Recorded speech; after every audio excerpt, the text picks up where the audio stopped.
Phone ചെയ്യുമ്പോഴൊക്കെ doctor Menon ചോദിക്കുന്നു അപ്പുവിന് എങ്ങനെ ഈ അസുഖം ഉണ്ടായെന്ന്.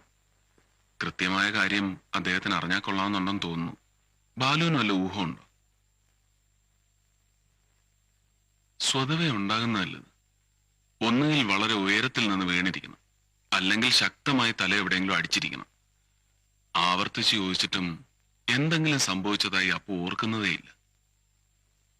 അന്ന് ബാലു പറഞ്ഞില്ലേ രുദ്രന്റെ വീട്ടിൽ വെച്ച് എന്തോ ഫൈറ്റൊക്കെ ഉണ്ടായെന്ന്. അപ്പു അതിനിടയിലെങ്ങാനും ഉണ്ടായിരുന്നു.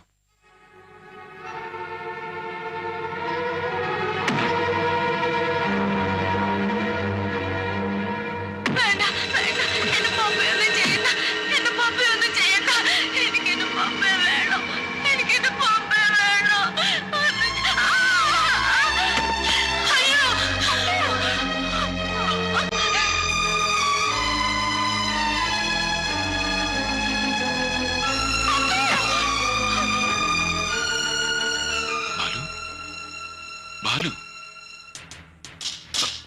ബാലു ബാലു ബാലു അവിടെ നിൽക്കാൻ, ബാലു അവിടെ നിൽക്കാനാ പറഞ്ഞത്. അവനാണ് ഗോപ, അവനാണ് എന്റെ മോനെ ഇന്നലെയാക്കിയത്. അവന്റെ തലയിൽ അപ്പോഴും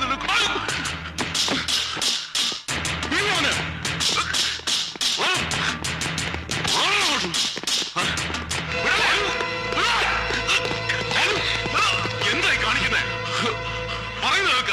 നിക്ക് ഗോപ, പിഴലേ, എനിക്ക് ജീവിക്കണ്ട ഗോപ. അവന്റെ തലയും പിഴുതെടുക്കും. പിഴലേ, ഞാനാ പറഞ്ഞു പോരുത്. പിഴലേ, ഞാൻ പോകും.